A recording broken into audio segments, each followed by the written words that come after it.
5, 4, 3, 2, 1, fire!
The test had gone horribly wrong. It was supposed to be a quick and simple test. Activate the Philadelphia drive, dematerialize the spacecraft and ourselves from our universe, materialize at the target universe, gather some data, then return to our original one. NASA had reassured us that this would not take more than 10 minutes to do this, start to finish. This was the first test after all, so they didn't want us staying in another universe longer than necessary. So our goal in this test was to get as much data as possible from the target universe and return immediately, thus paving the way for future missions. I have to admit, I was very excited at first. I was already happy to be accepted into the program, but to be part of the first mission to cross into another universe made me ecstatic. The idea of being one of the first humans to cross universes thrilled me, and I felt so proud to have been chosen. Years of learning about the Philadelphia drive and training for the possible rigors of interuniversal travel have finally led to that moment where I and my crewmates would make our marks in history. If everything goes as planned, we would return as heroes. However, things didn't go as planned. Everything was normal at first. In fact, it felt exactly like the training and practice runs which we had rehearsed hundreds of times. As the pilot of the spacecraft, my job was to make sure the vessel and all its systems were working and fully functional. Going through the checklist and communicating with Mission Control on Earth, I checked and double-checked all systems until me and the flight controllers on the planet were satisfied with the data we were receiving. I didn't have much of a role on the operation of the Philadelphia Drive itself, as that was regulated to the mission commander, the chief engineer, and the senior researcher on board. However, I, and the rest of the crew, had basic knowledge on how it works, as well as its basic maintenance. We are being sent into another universe, and so NASA, and its habit of having backups and backups for the backups, ensured that every member of the crew had to know how to operate and repair the device in case of emergencies. Once all system inspections were conducted and completed by all stations, and as the final minutes before the drive's activation ticked by, Mission Control conducted one last check to see if everyone was ready for the mission. Listening to the comms network, I smiled in satisfaction as each flight controller gave a hearty approval for the mission to proceed. Fido? Go. Guidance? Go. Capcom? Go. Surgeon? Go. Network? Go. Drive? Go. On and on they went, going through each station, until fellow astronaut and current Capcom, Will Hardy, said the sweet words we had all been waiting for. Heart of Gold, this is Houston, you are go for Philadelphia Drive activation. Roger that, Houston. Mission Commander Larry Johnson replied, before the crew a thumbs up with his gloved hands. Smiling at this, I then looked at the mission clock and saw that there was only a minute left before the drive was activated. Making sure my seat straps were tight and secure, I then looked at my control panels and made sure that the ship's systems were still good. At the time I don't remember feeling scared. Excited? Yes. Scared? No. Maybe this was because NASA had sent out an unmanned spacecraft to the same target universe and had managed to return said spacecraft unarmed. Data collected from those missions had concluded that travel to another universe was safe for humans, and I think that was enough to assure me that everything was going to be okay. To me, at least at the time, the safe return of the unmanned spacecraft and the positive data it gave was enough to convince me that interuniversal travel was safe. At the same time, I guess I was too drowned in excitement to feel scared. Like I said, first humans to cross to another dimension. The target universe we would be going to, and the one which the unmanned spacecraft had visited, was one that was very similar to our current one. It had Earth, the Moon, and the rest of the solar system was just like the one we have now. Everything in that universe was like ours. Well, except for the fact that Earth had no humans, at least according to the previous mission. Scans from the unmanned spacecraft had revealed that aside from plant life and some animals, the planet was devoid of intelligent life. Because of that, it made that universe the perfect testbed for future missions, since NASA didn't want to make contact with humanity in another universe, at least not yet that is. As the last seconds counted down, and as the Philadelphia Drive began powering up and shaking the spacecraft, I gave one last glance towards the moon we currently orbited and knew that I would soon be seeing a different moon from a different universe. Alright everybody, get ready. Commander Johnson called out, as I returned my gaze towards my control panel. Activating drive in 3, 2, 1. Flashes of light of every color shone through our cockpit window, as I felt my whole body shake from the vibrations the spacecraft was making.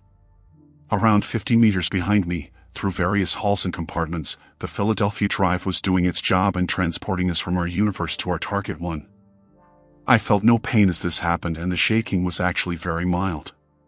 In fact, launches from ground to space actually felt more violent than what I was experiencing as we jumped from one universe to another. However, during this process, something wrong happened. An alarm suddenly screeched, which was followed by another, and another. Chief Engineer Harlan McKnight was the first one to report. Commander, one of the drive's cooling systems has malfunctioned.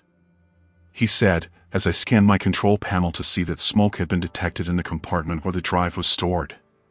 Checking the monitor that showed a live video feed of the compartment, I saw that the important drive was the cause of the smoke, as a chunk of it seemed to be missing and torn apart. However, before I could report this, senior researcher, Tian Lincoln spoke up. The drive has overheated and a portion of it has blown up, Commander. She said in a calm voice, as if there was no danger to the news that she had just told us. The system is now undergoing an automatic shutdown and is powering down. I suggest that everyone get ready, because we're about to materialize. Materialize where? Commander Johnson asked, as he activated the extinguishers after I finally managed to report to him about the smoke detected in the driver's compartment. Before Tien could reply, we were then violently thrown forward, as the bright colorful light shining from our cockpit suddenly disappeared. Thanks to our straps, we were held secure to our seats. However, a sudden and painful headache struck me immediately, as I groaned from the sudden pain it caused. It felt so bad that I wanted to open my helmet and press my hand firmly against my forehead. It took every strength of willpower within me to resist this urge, as I knew that it was not wise to open a helmet without first checking if the compartment was completely pressurized, since there was no telling if the spacecraft took any structural damage from the jump. However, the pain was hard to ignore and it momentarily paralyzed me from doing my duty.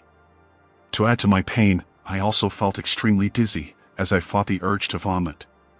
It was terrible and I wondered what could have caused this sudden sensation. Managing to turn my head and gaze towards Commander Johnson, I was surprised to see that a pained expression was also plastered on his face. Willing myself to look towards my back, I saw that Harold and Tien were also in pain. I found this strange, as headaches and nausea were not supposed to be felt after a jump. At least that was what NASA told us. So either this was a side effect that we were just not discovering or there was something else to it. The pain somehow subsided long enough for us to regain some composure and check up on one another. Once this was done, Commander Johnson questioned Tien on where we were. "I don't know, Commander," Tien finally said, a reply none of us expected. I had hoped that she would say that we had materialized back in our universe or maybe even in the target universe. But to not know where we ended up brought a chill down my spine. It seems like the explosion somehow disrupted the jump and knocked the drive off course, she reported, as she worked her computer to check for our location. We're now in a new universe that isn't in NASA's records. Oh, God, this place is completely devoid of stars. This caught my attention, as I looked out of the cockpit window for the first time since we got here. What Tien said was true. This universe outside was really without stars. Looking out with awe and fear, I found myself staring at nothing but an empty canvas of black. It felt terrifying staring at it. Space was supposed to be filled with the bright glow of celestial bodies. It was never empty. So to see it like this, so dark, so barren, it made me feel so small and isolated. I never knew such a simple void could be so terrifying, yet it was. Pushing my head closer towards the window, my eyes soon darted around to try to look for anything in the darkness. But there was nothing. It was empty. It seemed like there was nothing in this universe but us. Eventually, I managed to pull myself out of the trance of staring at the empty void and return my attention towards my crewmates. "I don't like this place," Commander Johnson finally said, a hint of fear and frustration in his voice. "All right, what is the extent of the drive's damage? Can it be repaired?" "I'll have to check it out first before I can answer that, Commander," Tien said, as she began unbuckling her straps and prepared to go check on the drive. She had been one of the scientists who had helped develop the drive itself, so there was no one else on board who knew it better than her. "All right, take Harold with you and report to me as soon as possible." "Roger that, Commander," Harold said, as he began unbuckling his own straps. However, by that point Tien was already floating out of the cockpit and making her way through the hall that led towards the drive's compartment. "I better call on the rest of the crew to see if anyone was hurt by what happened," Commander Johnson said, as Harold left the room. The crew at the lower deck had been quiet since the drive's activation and Commander Johnson was starting to get worried for them. "Go check on the spacecraft and see if we took any other damage from the explosion." Checking the spacecraft, I was relieved to see that no other damage seemed to have occurred. Inspecting the drive's compartment, I reported that there was no structural damage or leaks in the room and that there was no more smoke detected in it either. However, Commander Johnson seemed too busy and distracted to acknowledge my report. Looking towards him, I watched as called on the rest of the crew through the local comms network. But there was no reply. Despite constant calls for them to report in, the 4 crew members kept quiet. Finding this odd, my first instinct was to check the camera that gave us a look of their compartment. However, instead of the usual sight of 4 suited astronauts in their seats, I instead saw nothing but a black smudge. It seemed like something was smeared on the lens, but I wasn't exactly sure what it was. Getting increasingly worried about the safety of his crew members on the lower deck, Commander Johnson ultimately decided to personally go down to see if they were all right. Ordering me to stay in the cockpit and monitor the spacecraft systems, he then unstrapped himself and floated out of the compartment. With that, I was left all alone, with my headache slowly coming back again. Knowing that the compartment was now safe and airtight, I momentarily lifted my visor so I could rub the aching spot on my forehead. But it was no use, and it gave me no relief. The pain was still there, and it seemed to get worse by the second. Wanting to distract myself from the pain, I decided to look out the cockpit window in hopes of making my mind focus on something other than the pain. However, I would soon regret this decision, as I saw something that terrified me more than I was earlier. I had expected to see the empty void once more. But this time there was something floating in space was ahead. But it wasn't just ahead, it was my head. I backed up on my seat as I saw this, as I felt fear run through me. Staring at it with frightened eyes, I found myself looking directly at my own eyes, which stared back at me with a cold and soulless gaze. I couldn't believe it, and I had to blink my eyes a couple of times to make sure what I was seeing was real. Right in front of me, floating in the cold vacuum of the void, was my head. It looked so alike to me, yet at the same time I could tell that there was no life in it. It was terrifying seeing that, but I couldn't help but keep my eyes fixed on it. Both curiosity and fear were surging through me, as I wondered how a copy of my head ended up out there. What had created it? How was a copy of my head made so quickly during the short time we had been here? What was it made of? So many questions circled my mind, as I felt the headache hit me once more. Feeling the powerful wave of pain surge again, I instinctively pushed my hand to my forehead to meet the oncoming rush. However, instead of touching my forehead, I was shocked to feel nothing but air. Eventually, my hand ended up touching the inner back part of my helmet, before I suddenly withdrew my hand in fright. For a moment I was in disbelief. But then I brought my hand back into my helmet and felt nothing. I pulled back my hand, before putting it in again. Then I did it again and again and again, as I felt my stomach drop in horror. As I stopped inserting my hand into my helmet, I slowly looked out of the window and once more gazed outside to see that the head was still there, floating freely while its cold stare was still directed at me. I began to fear that the head floating out there may not just be a copy of my head, but instead my actual head. That shouldn't be possible. In fact, it made no sense. Yet, I couldn't explain what had just happened. Somehow, this universe has done something that wouldn't have been possible in our own universe. My mind was clouded with confusion and fear at that moment, as I sat there staring. I can't remember how long I stared at my own floating head, but eventually snapped out of the trance when I heard Tien call out in the local intercom. "Commander, this Tien." She began. "The damage to the drive doesn't seem too bad. It just needs a simple replacement of some parts. I already have Harold getting the spares as we speak." There was a pause, as Tien waited for a reply from Commander Johnson. But the comms remained silent. "Commander?" Tien called out again. But once more there was no reply. At this point I was starting to worry for the commander. I hadn't heard from him since he went down to check on the crew, and there was no way for me to check on him from the cockpit. Fearing for his safety, and the safety of the crew on the lower deck, I decided to check on them and see what was going on there. After informing Tien that the commander had gone down to check on the lower deck crew, and that I hadn't had communication with him since he left, I then told her that I would go down there also and see what the situation was there. I deliberately neglected to inform her what I saw outside the ship and what had occurred to me, since I did not want to distract her from the meticulous task of repairing the crucial drive. I wanted her to focus on her task so we could get out of this universe as soon as possible.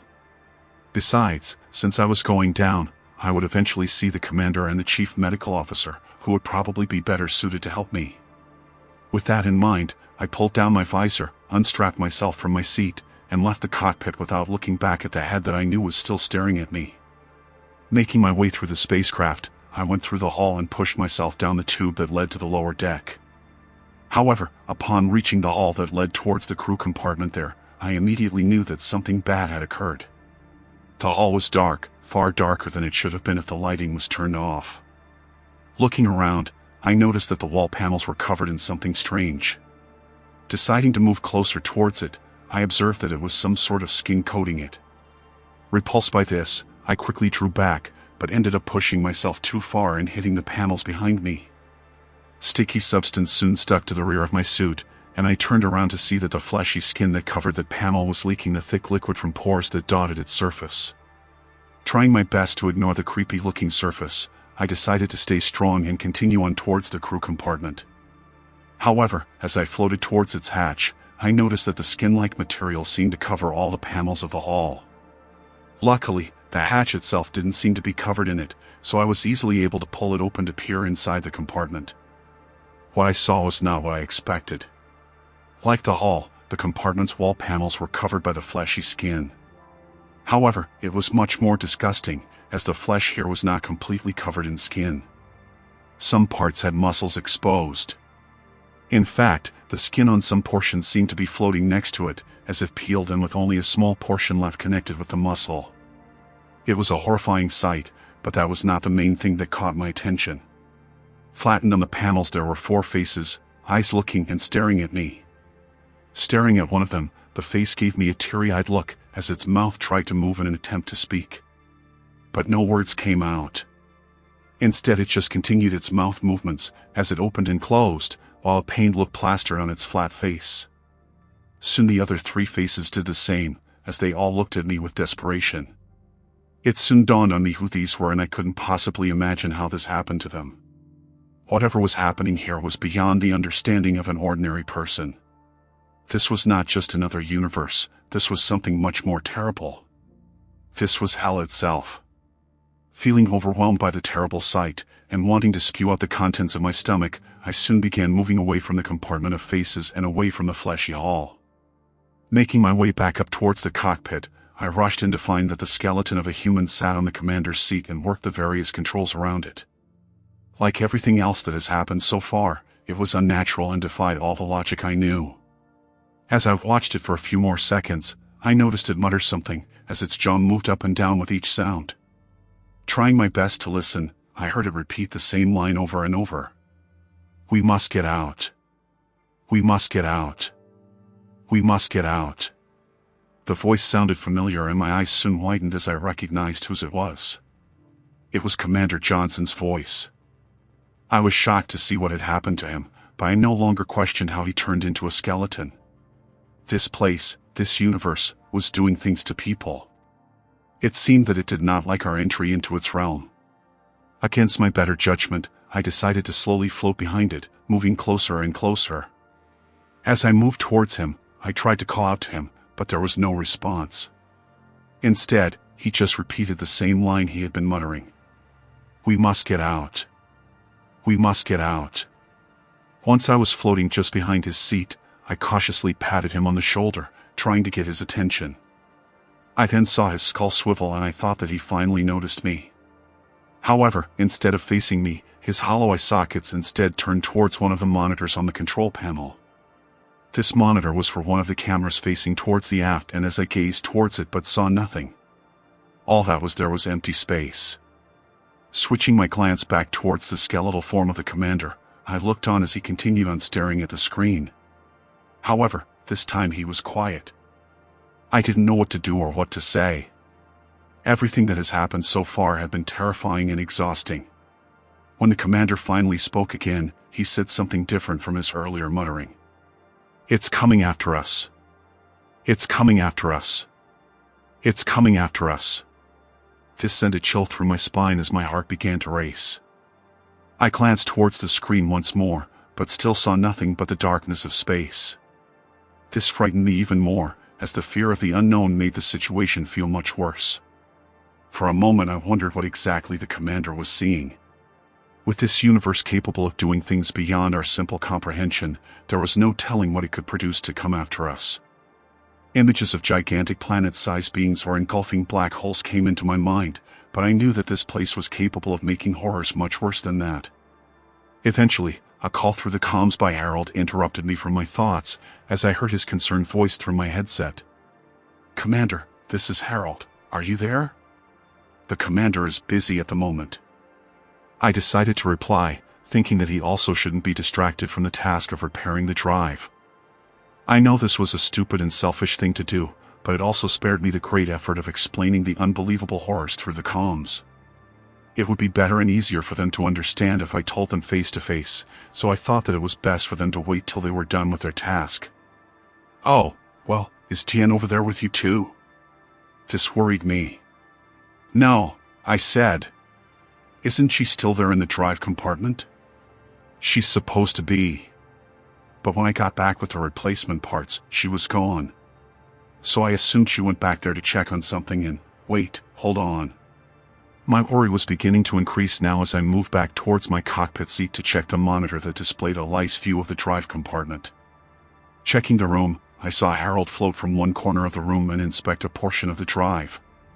Trying to see what he was looking at, I noticed that the previously blown-up portion of the part was now covered by a fleshy substance. Due to the camera angle, I couldn't see exactly what was plastered on the fleshy substance, but the sight of it clearly spooked Harold, as he backed away towards the corner of the room. "There's a face on the drive," he screamed through the comms. "Oh, what?" I said, although I could already imagine what he was seeing. I already had an idea whose face it may be. In my mind, it couldn't have been too different to what I saw at the lower crew decks. Before he could reply, I suddenly felt myself be gently pushed back against my seat, as I saw Harold drift towards one of the walls of the compartment. Surprised by this, I scanned the panels to see what was happening and quickly realized that the 4 propulsion engines at the rear had been ignited and set to 100% power.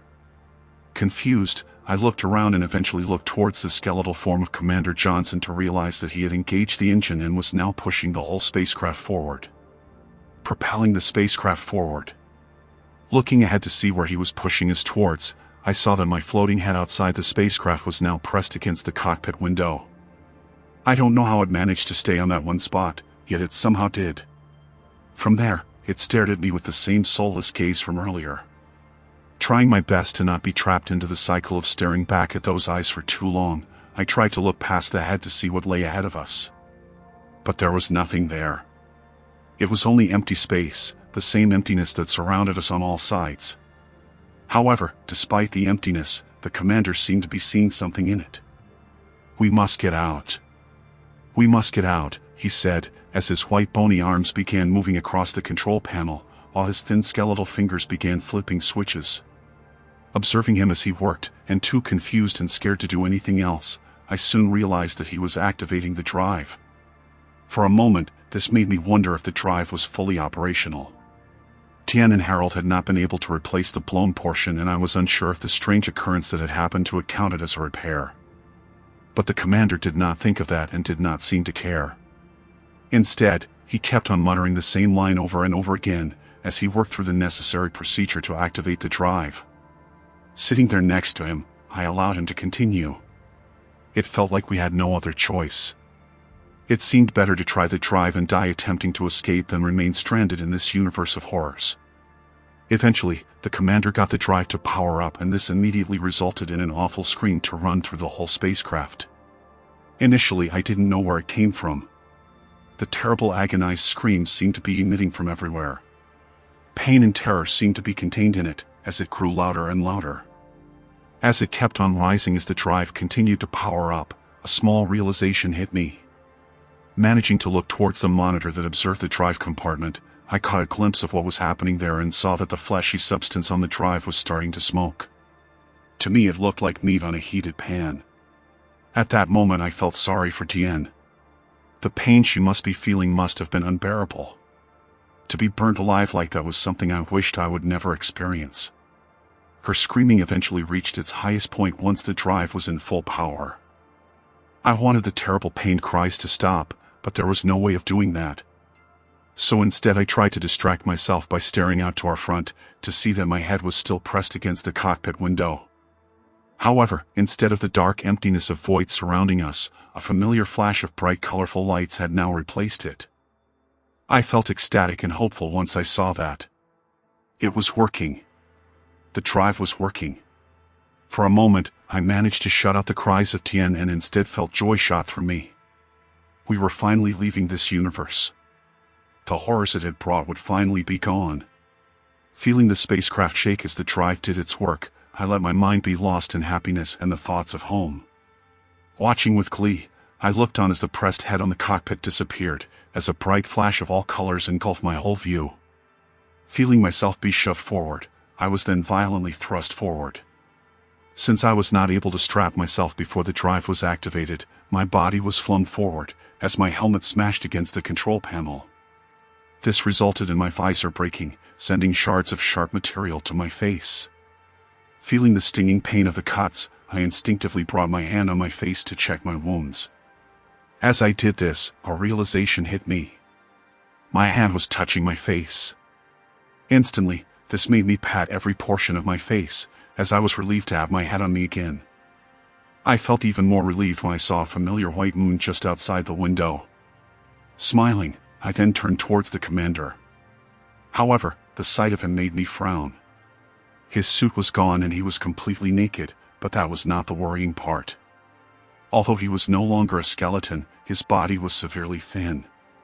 He looked like he was malnourished, as if there was no fat or muscle between his skin and bone. Looking towards me, we locked eyes for a couple of seconds before he turned his head towards the monitor that looked towards the aft of the spacecraft.